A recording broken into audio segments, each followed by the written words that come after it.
He won 7 Tour de France titles. He survived cancer. He wore a yellow bracelet that half the world slapped on their wrist. And for over a decade, Lance Armstrong didn't just cheat. He built a machine specifically designed to destroy anyone who dared to say so out loud. Journalists, teammates, masseuses, wives, old friends. If you threatened the myth, the machine came for you. This isn't just a story about doping. Plenty of athletes have doped. This is a story about power, about how one man weaponized his own cancer survival story to make himself virtually untouchable, and how he systematically silenced, sued, and savaged the people who told the truth. Let's count down the most jaw-dropping moves in Lance Armstrong's decade-long playbook of intimidation, because the list is longer than his yellow jersey collection. Number 1. The lawsuit machine. Armstrong categorically denied doping allegations for years and backed those denials with lawsuits, behind-the-scenes bullying, and legal threats designed to make the cost of speaking out prohibitive. The goal wasn't to win every case. It was to make sure most people wouldn't bother. For a long time, it worked brilliantly.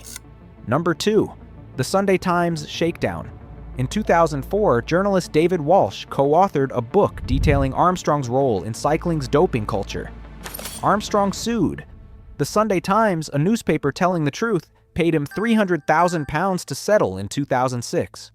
Armstrong had also sued Walsh personally. Walsh was later named Journalist of the Year at the British Journalism Awards in recognition of his 13-year investigation. 13 years. That's how long it took for the truth to be worth more than the threat. Number 3. Emma O'Reilly, the masseuse. He called a whore. O'Reilly was the U.S. Postal Team's soigneur. She has said she became a regular player in the team's doping program during the 1999 tour, transporting doping materials across borders and disposing of drugs and syringes. When she spoke to journalist David Walsh, Armstrong's response was savage. He publicly branded her a prostitute, an alcoholic, and a liar. Her career and reputation were effectively destroyed. Armstrong dragged her through the courts for more than 2 years. She told the truth about what she witnessed. He called her a whore and took her to court. Years later on Oprah, when asked, "You're suing people and you know they're telling the truth. What is that?" Armstrong's answer was simply, "It's a major flaw." That's what he called systematically destroying a woman's life. Now here's where things get really personal, and this is where I want to know what you think. Armstrong didn't just go after journalists and masseuses. He went after the wives of his own teammates. Betsy Andreu testified that she was in a hospital room in 1996 when Armstrong, being treated for cancer, admitted to a doctor that he had used EPO, testosterone, growth hormone, cortisone, and steroids. Over the years, Armstrong called her crazy and threatened her and her husband. So here's the question. If you were in Betsy Andreu's position, knowing the truth, watching a man call you crazy and threaten your family for a decade, would you have kept speaking up or walked away to protect yourself? Comment your answer below, because what she chose to do next is exactly why the whole machine eventually cracked. Number 4. The Andreus, friends turned enemies. He tried to destroy my entire life, and during 10 years, he tried to destroy my reputation, Betsy Andreu said. Armstrong's influence made it nearly impossible for her husband Frankie to find work as a team director. These weren't strangers. They had shared meals with Armstrong, raced alongside him, called him a friend. When they told the truth, Armstrong used every lever of his influence to quietly strangle their professional lives. He didn't need to fire them, he just made sure no one would hire them. Number 5. Greg LeMond, the legend he tried to erase. In 2001, 3-time Tour winner Greg LeMond told journalist David Walsh that if Armstrong's comeback was clean, it was the greatest in cycling history, but if not, the greatest fraud. Armstrong's camp went to work. In 2008, Trek Bicycle Corporation terminated its 15-year licensing partnership with LeMond. LeMond alleged Trek suppressed his brand in retaliation for his criticism of Armstrong, one of the greatest cyclists in American history, nearly financially ruined for saying the quiet part out loud. And it gets darker. At a hearing, LeMond revealed that a business manager had tried to blackmail him into not testifying by threatening to expose details of childhood sexual abuse LeMond had shared in confidence. Armstrong's orbit didn't just use lawsuits, it used people's deepest wounds as weapons. Number 6. The teammate pressure cooker. USADA called the U.S. Postal Team's doping program the most sophisticated, professionalized, and successful doping program that sport has ever seen. and cited Armstrong as running the show. Imagine being a young rider on that team. Your leader, the most famous cyclist alive, a cancer survivor with a global brand, tells you to get with the program.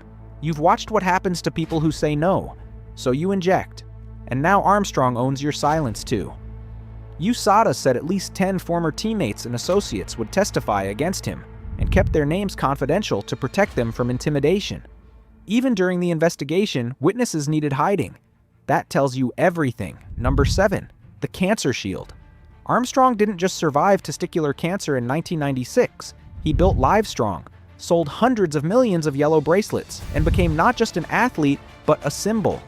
And that image was the ultimate legal and PR weapon.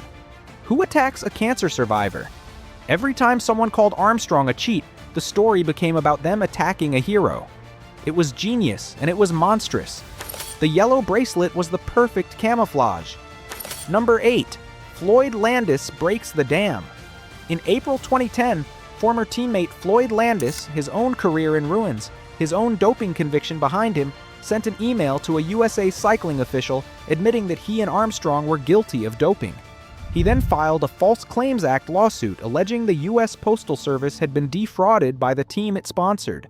The following month, a federal grand jury investigation was initiated.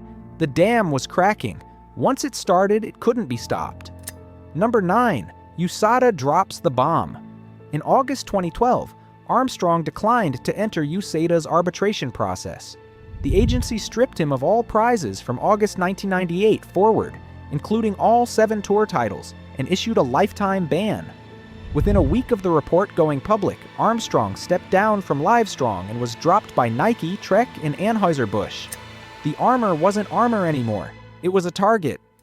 Number 10, the confession and the reckoning. In January 2013, Armstrong told Oprah Winfrey he had doped throughout his career. EPO, testosterone, cortisone, blood transfusions. Then came the bill. He agreed to pay the United States $5 million to resolve a lawsuit over fraudulent sponsorship claims against the U.S. Postal Service.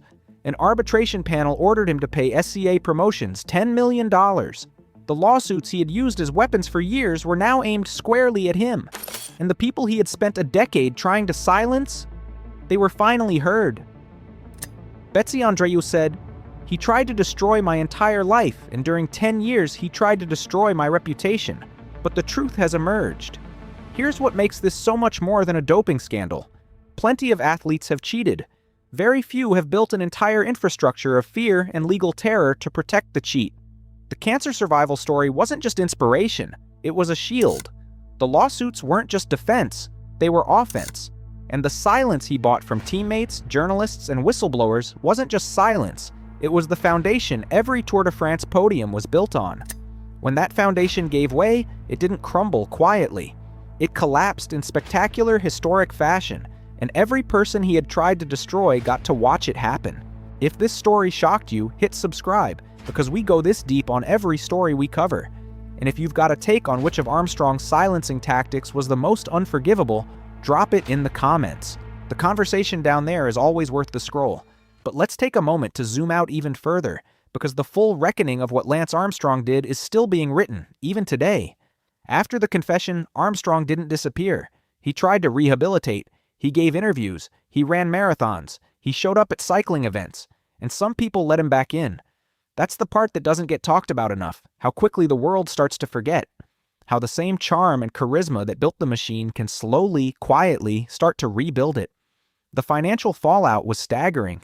Between the $5 million federal settlement, the $10 million SCA Promotions arbitration ruling, and dozens of other civil claims, Armstrong faced potential liability estimated in the hundreds of millions of dollars. His net worth, once estimated at over $100 million, was decimated. He sold his Austin mansion. The empire built on yellow bracelets and sponsored smiles was effectively gone. But here's the thing about power. It never fully disappears. It just changes shape. Armstrong still has defenders. He still has a podcast. He still has a platform. And the people he spent a decade trying to destroy, they moved on too. Betsy Andreu became a symbol of moral courage in sport. David Walsh wrote more books. Emma O'Reilly rebuilt her life. Floyd Landis, despite his own complicated legacy, is widely credited with finally breaking the dam open. What Armstrong's story really tells us is something uncomfortable about the sports we love. We wanted the miracle. We wanted the cancer survivor who conquered the greatest race on Earth 7 times in a row. We wanted the yellow bracelet and the hope it represented.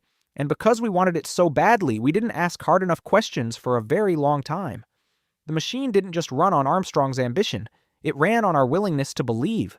The next time a sports story seems too perfect, too heroic, too clean, too inspiring to be questioned, remember the yellow jersey, remember the lawsuits, remember the masseuse he called a whore, and the teammates who had to hide from their own sports investigators. Remember that the most dangerous lies are the ones we really, really want to be true. If you've made it this far, you already know this channel goes deep. Hit subscribe so you don't miss the next one, because if you thought Lance Armstrong's story was wild, just wait until you see what we've got coming next.